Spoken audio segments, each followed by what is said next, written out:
The rescue. Discovering the alien baby, David Adams, a dedicated xenobiologist, was on a routine expedition across Zephyr's Prime when he stumbled upon a crashed ship. The twisted metal and smoking debris hinted at a violent end. Amidst the wreckage, he found a severely injured Kazan mother, clutching a squirming bundle. Her eyes pleaded with David as she gasped, "Please, his name is Kai. Raise him, protect him." With her final breath, she entrusted her baby to the human. A new responsibility. As David cradled the tiny alien in his arms, he knew his life was about to change drastically. The baby Kazan, now named Kai, would need care, love, and protection. David rushed back to his shuttle, the weight of his promise heavy on his shoulders. The human colonists on Zephyr's Prime were wary of the alien infant, fearing retribution from the Kazan Empire. "We can't keep it here, Adams. It's too risky," barked the colony administrator. But David stood firm. "I promised his mother," he said resolutely. "I won't abandon Kai."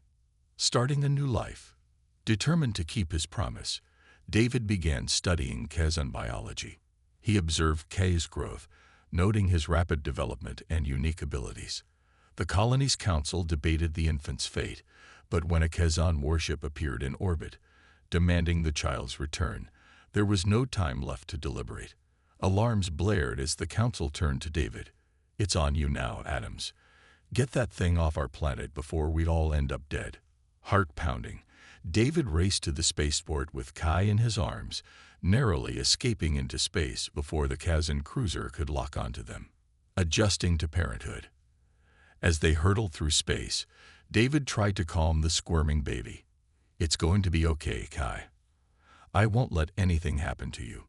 The tiny alien seemed to sense his sincerity, calming down and looking up at David with wide, curious eyes. The bond between them began to form in those quiet moments, with David feeling a fierce protectiveness for the child he had vowed to raise. First steps in alien care. David's training as a xenobiologist proved invaluable as he navigated the complexities of caring for an alien infant. He monitored Kai's growth, noting the rapid changes and unique physiological traits. The baby's skin, a deep shade of indigo, shimmered under certain lights, and his eyes, large and luminous, held an intelligence that seemed far beyond his years.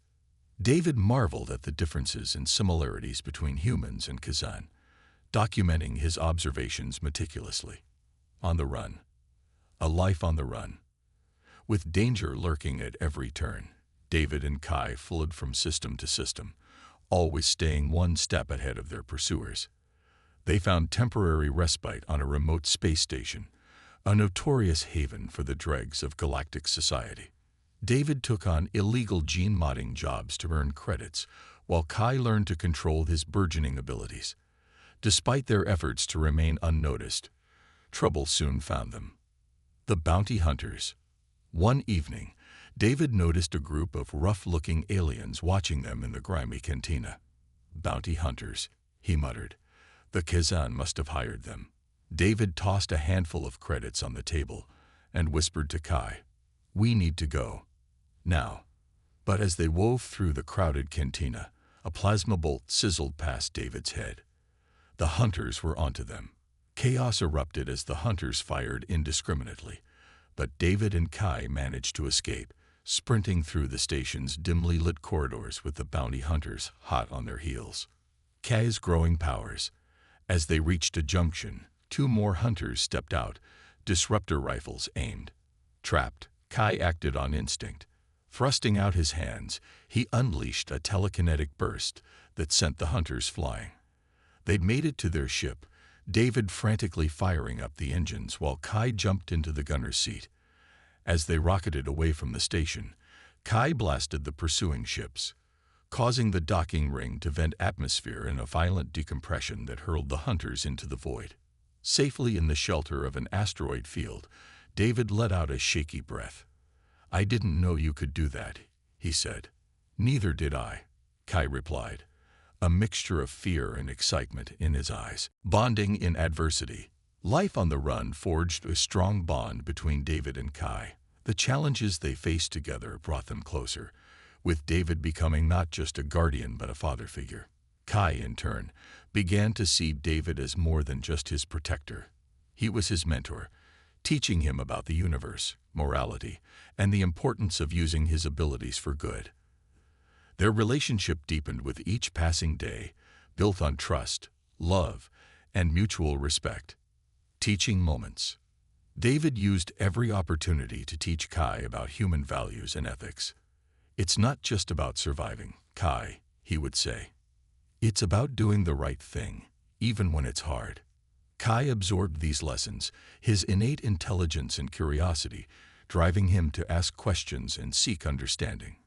He practiced controlling his powers, often in secret, knowing that one day he might need them to protect not just himself but those he loved. A new home. Seeking refuge. With their meager remaining credits, David purchased a star chart detailing jump routes to a distant, uncharted sector. After weeks of running silent through lonely stretches of interstellar void, they finally reached the mysterious frontier system. Scans showed a habitable world, and they descended eagerly, hoping to leave their life on the run behind. Meeting the Novu. The planet was not as empty as they had hoped. Primitive villages dotted the lush landscape, inhabited by gray-skinned aliens called the Novu. Wary of making contact, David and Kai observed the natives from afar, noting their harmonious coexistence with nature. When a curious hunting party discovered their camp, the Novu leader approached with a gesture of greeting. "You have the look of far travelers," he said. "We are the Novu. What brings you to our world?" Finding acceptance, the Novu welcomed David and Kai into their village, sensing they meant no harm. As the seasons turned, David marveled at the Novu's ingenious methods for sustainably utilizing their world's resources. Kai formed an instant bond with Tero, the adolescent son of the village chieftain, and for the first time, he knew what it felt like to have a true friend. Under David's guidance, Kai also learned to better control and conceal his abilities, realizing the importance of keeping them hidden even among the accepting Novu. Adapting to a new culture. Living among the Novu, David and Kai adapted to their customs and way of life. They participated in communal activities, learning the Novu's agricultural techniques and spiritual practices. David's scientific curiosity was piqued by the Novu's unique flora and fauna, and he spent hours cataloging new species and studying their properties. Kai, meanwhile, reveled in the freedom and camaraderie he found with Tero and the other Novu children. Strengthening bonds. As their days blended into weeks and months, the bonds between David, Kai, and the Novu deepened. They celebrated festivals, shared stories, and supported each other through hardships. David and Kai felt a sense of belonging they had never experienced before. However, they never forgot the shadow of the Kazan that loomed over them, always aware that their peaceful life could be shattered at any moment. The threat returns, a dark shadow.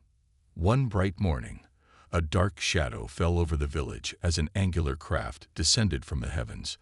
David's blood turned to ice as he recognized the design of a Kazan scout ship.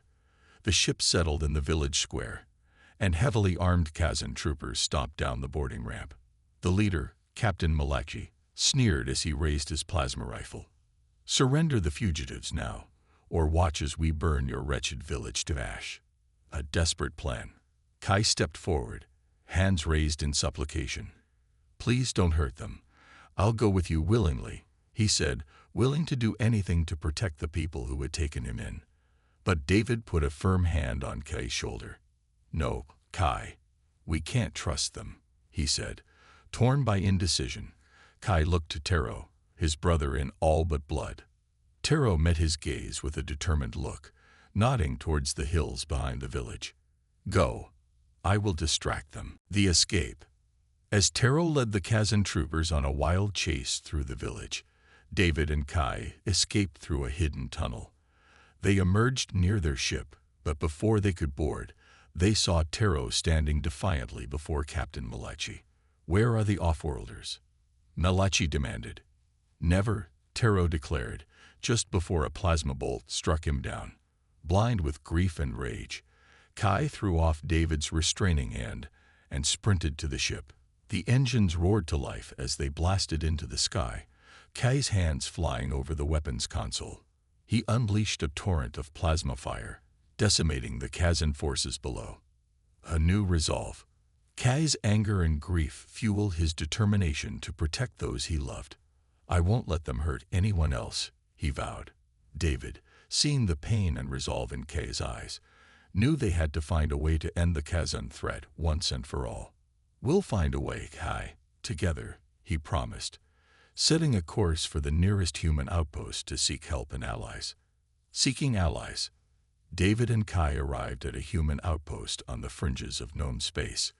They met with Admiral Marcus Rice, a seasoned military leader known for his strategic brilliance.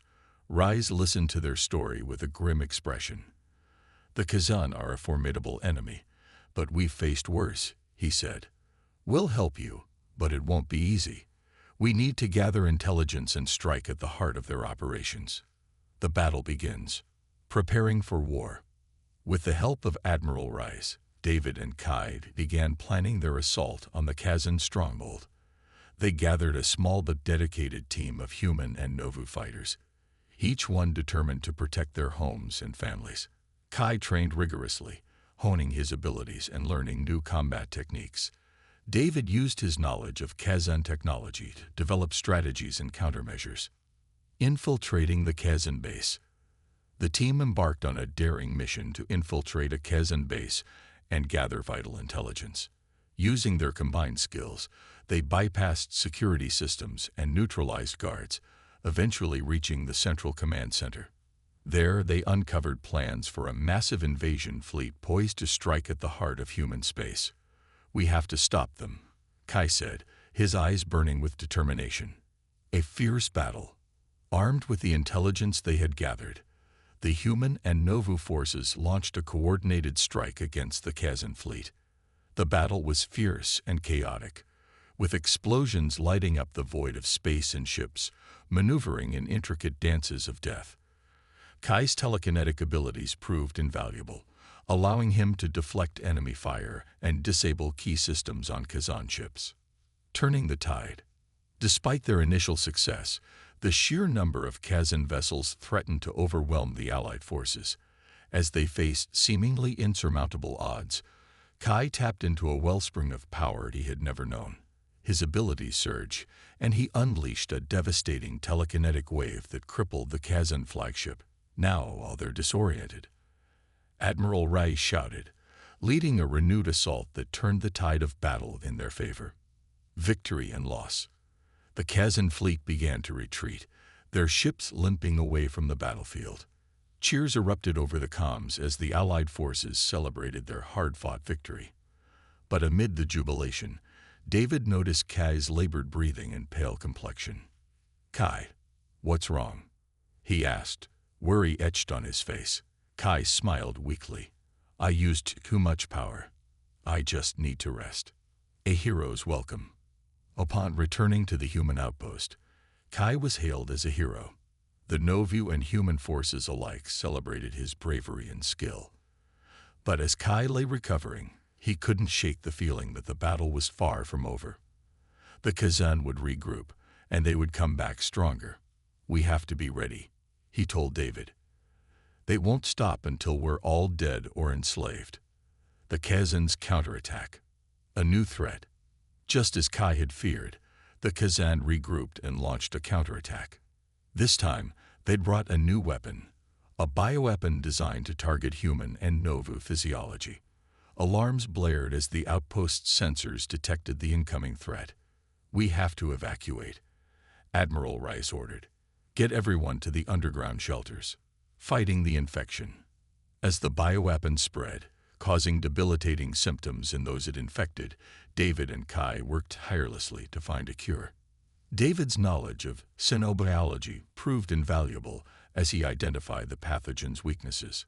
Kai, using his telekinetic abilities, helped contain the spread and protect the most vulnerable. A race against time. With the Kazan forces closing in, time was running out. David and Kai worked around the clock, developing a serum that could neutralize the bioweapon. As they administered the cure to the infected, the battle outside raged on. "We have to hold them off until the serum takes effect," Admiral Rice said, rallying the defenders. Kai's ultimate sacrifice. In the heat of battle, Kai realized that the only way to ensure the serum's success was to use his powers to amplify its effects. "I have to do this, David," he said, his eyes filled with determination. "It's the only way." Despite David's protests, Kai focused his energy, channeling his life force into the serum. The pathogen began to weaken, and the defenders gained the upper hand. A bittersweet victory. With the bioweapon neutralized, the Allied forces launched a final assault on the Kazan. The battle was fierce, but the defenders' resolve, bolstered by Kai's sacrifice, carried them to victory. As the last of the Kazan ships fled, Admiral Rice looked out over the battlefield, a mix of relief and sorrow in his eyes. "We won," he said, "but at what cost?" A new hope. Honoring Kai's memory.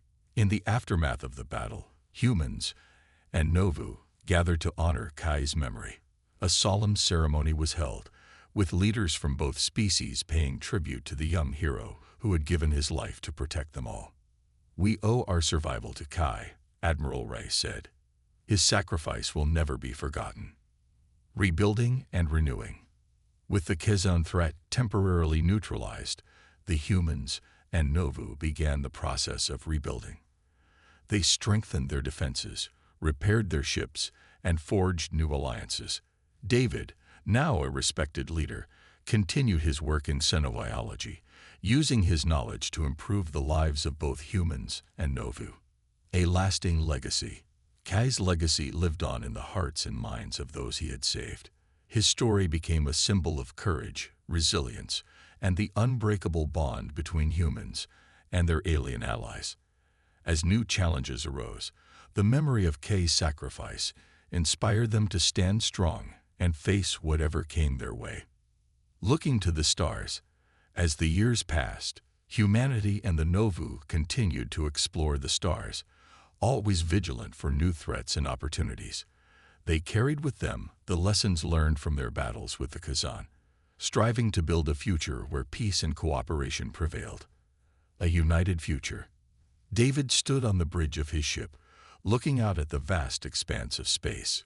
"We've come a long way," he said, turning to Admiral Rice. "But there's still so much to do." Rice nodded, a determined look in his eyes. "We'll face it together," he said, "just like we always have." The promise of tomorrow. As they set course for their next destination, the humans and Novu looked to the future with hope and determination.